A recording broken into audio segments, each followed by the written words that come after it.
नमस्कार, जय Hind, Vande Mataram. AD news से मैं किशोर यदुवंशी। इस समय हम संजय गांधी राष्ट्रीय उद्यान में खड़े हैं और यहाँ पर वृक्षारोपण का कार्यक्रम जो है आरआर फाउंडेशन की महक चौधरी द्वारा किया जा रहा है। और हमारे साथ में है अजय यादव जी, जो शिवसेना के एक अच्छे नेता के रूप में उभर रहे हैं उत्तर भारतीय समाज से। और मैडम, आप अपना परिचय बताइए पहले। मैं सोनल राय और वृक्षारोपण हम लोग कर रहे हैं यहाँ पर। कोविड में सबसे ज़्यादा हमें ऑक्सीजन की ज़रूरत पड़ी है, तो सबसे ज़्यादा हमें पेड़ लगाना चाहिए और ऑक्सीजन बढ़ाना चाहिए। क्या आपको लगता है कि ये कार्यक्रम देर आए दुरुस्त आए की तर्ज पर सही समय पर किया जा रहा है? बिल्कुल सही। आज 75 स्वतंत्रता दिवस है, तो बिल्कुल सही। मुंबई ने ऑक्सीजन की कमी बहुत ज़्यादा महसूस किया इस बीच में। आपको कैसा लगता है कि और लोगों को बीच में आगे आना चाहिए? मुंबई ने नहीं, सारे देश में किया है, तो हम लोगों को वृक्षारोपण करना ही चाहिए और ज़्यादा से ज़्यादा करना चाहिए। ऐसा नहीं है कि सिर्फ आज पर्टिकुलर डेट पे करना चाहिए, हमें हर मंथ 15 डेज में ये कार्यक्रम करना है। चलिए, बहुत अच्छा। अजय जी, आप एक बात बताइए कि 15 अगस्त के दिन ही क्यों वृक्षारोपण? और 15 अगस्त को तो छोड़िए, क्या साल भर इन वृक्षों की देखभाल करना हमारी जिम्मेदारी या समाज की जिम्मेदारी नहीं बनती है? सबसे पहले मैं अपने देशवासियों को 75वां स्वतंत्रता दिवस की शुभकामनाएं देता हूं। और जिस प्रकार आपने कहा कि सिर्फ 15 अगस्त को क्यों यह वृक्षारोपण होता है, 15 अगस्त से ऐसा नहीं कि 15 अगस्त को वृक्षारोपण होता है। कई लोग ऐसे लोग हैं जो डेली वृक्षारोपण करते हैं, अलग अलग तरीके से झाड़ों को लाते हैं और हर जगह लगाते हैं। आज हमारे बीच हैं आरआर फाउंडेशन के जो चेयरमैन हैं महक चौधरी जी। इनका पूरा परिवार जो इस देश की सेवा के लिए, इनके पिता हिंदुस्तान के लिए आज वो रिटायर हो गए हैं और फिर उनके भाई हैं, वो देश की सेवा में आज भी लगे हुए हैं।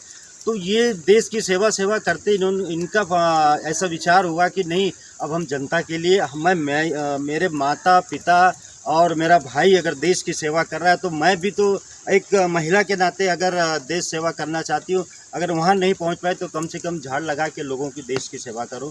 इसी सेवा के माध्यम से यह समाज सेवा करना चाह रही हैं और बहुत ही सराहनीय कार्य है आपका महक जी, और उसके लिए मैं आपको बहुत बहुत धन्यवाद देता हूँ। दूसरी कि एक झाड़ लगाने का जो मकसद है, सिर्फ एक झाड़ लगा के मकसद अपना पूरा नहीं करना है, क्योंकि इस पूरे देश के अंदर जो वैश्विक महामारी इस वक्त आई थी, तो सबसे ज़्यादा इस हिंदुस्तान के अंदर, क्या पूरे वर्ल्ड के अंदर ऑक्सीजन की कमी थी, जो लोग जिसके माध्यम से, उस महामारी के माध्यम से कई लोग अपना परिवार खो दिए, कोई भाई खो दिया, कोई माँ खो दिया, कोई पिता खो दिया, कोई खुद चले गया। तो उस ऑक्सीजन को पूर्ति के लिए कहीं ना कहीं झाड़ से जो हमको ऑक्सीजन मिलता है, उस उद्देश्य से आज यह वृक्षारोपण।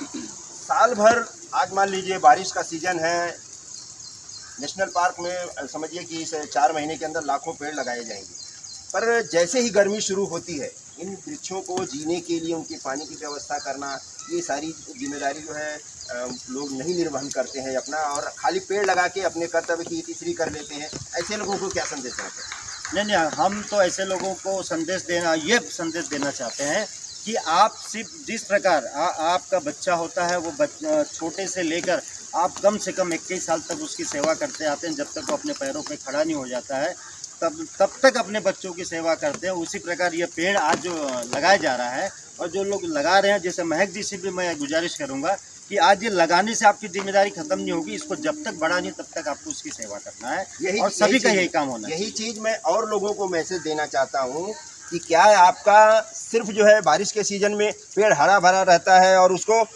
इफरात पानी मिलता है, जबकि उसे पानी की ज़रूरत पड़ती है, तो लोग जो है उसे भूल जाते हैं। तो ऐसे लोगों को क्या कहना चाहेंगे?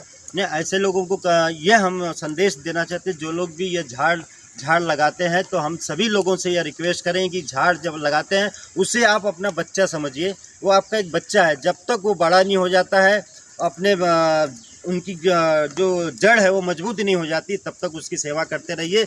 नहीं तो अगर आप लगा के उसको भूल जाते हैं तो मुरझा जाता है और उसकी जड़ें ख़त्म हो जाती, जो गलत संदेश समाज के अंदर जाएगा। तो मैं आप सभी जो लोग भी झाड़ लगाते हैं, उनसे मैं निवेदन करूंगा कि कम से कम 1 साल तक उसकी पूरी तरह, जैसे एक बच्चे की सेवा की जाती है, 1 साल तक उसकी सेवा करेंगे तो झाड़ बड़ा हो जाएगा। इसके बाद फिर ऑटोमेटिक वो अपना उसको जिस ऊर्जा की ज़रूरत होती है ऑटोमेटिक ऊर्जा मिलने लगती है। धन्यवाद। महक जी, जी। आपने आपके पूरे परिवार को, जैसा कि हम लोग जानते हैं कि आपका पूरा परिवार समाज सेवा देश सेवा के क्षेत्र में है, तो आप कैसे इस नई चीज़ से कैसे प्रेरित हुए कि नहीं जो मुझे पेड़ ही लगाना चाहिए, और आगे आपकी क्या इनकी सुरक्षा के लिए, इनके बढ़ने फलने फूलने के लिए आपने क्या कुछ सोच रखा है?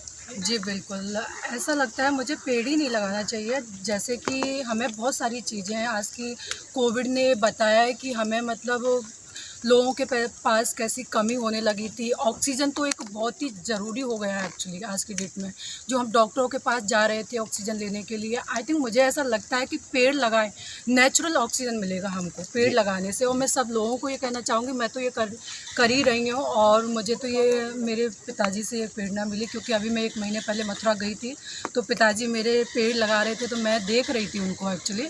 तो मैंने उनसे पूछा कि पापा ये क्यों कर रहे हो आप? तो उन्होंने फिर मुझे समझाया कि बेटा जैसे ये प्रॉब्लम आई थी, कोरोना प्रॉब्लम आई थी, तो देखो हमें कितनी ऑक्सीजन की प्रॉब्लम हुई थी।